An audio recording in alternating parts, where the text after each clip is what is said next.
لو جيت وسألت أي مشجع وقلت له هل الفلوس مهمة؟ بكل تأكيد هيقول لي طبعا مهم. هقول له متأكد؟ يقول لي أيوة متأكد. أهي دي حكايتنا النهاردة،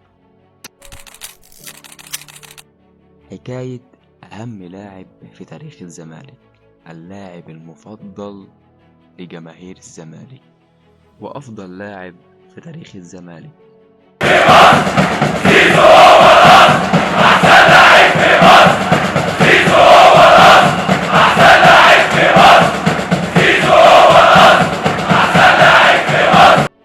لو جيت بقى وقلت لك مثلا يعني هل زيزو مثلا ممكن في يوم من الأيام نلاقيه في النادي الأهلي أو بتشيرت النادي الأهلي؟ هتقولي لأ طبعا، لأن زيزو مش زي بن شرقي ولا زي إمام. زيزو بقى أسطورة من أساطير نادي الزمالك، يعني مستحيل يروح النادي الأهلي. متأكد؟ المستحيل ليس أهلاوي. أحمد السيد زيزو أفضل لاعب في مصر في النادي الأهلي. حكاية أفضل لاعب في تاريخ الزمالك.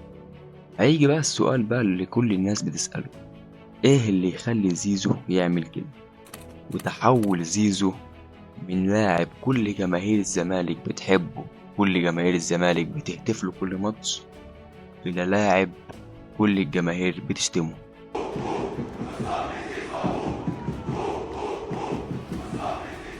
ايه بقى اللي يخلي زيزو يسيب كل ده ويختار الاهلي؟ بكل تأكيد عشان المجد، عشان يقدر يشارك مع النادي الاهلي في كأس العالم للأندية، ويقدر ينافس في بطولة افريقيا اللي نادي الزمالك ما بيعرفش ينافس فيها. واقرب مثال لكده امام عاشور، اللي في خلال موسم واحد قدر يفوز بافريقيا. خليك زي زيزو، فكر صح.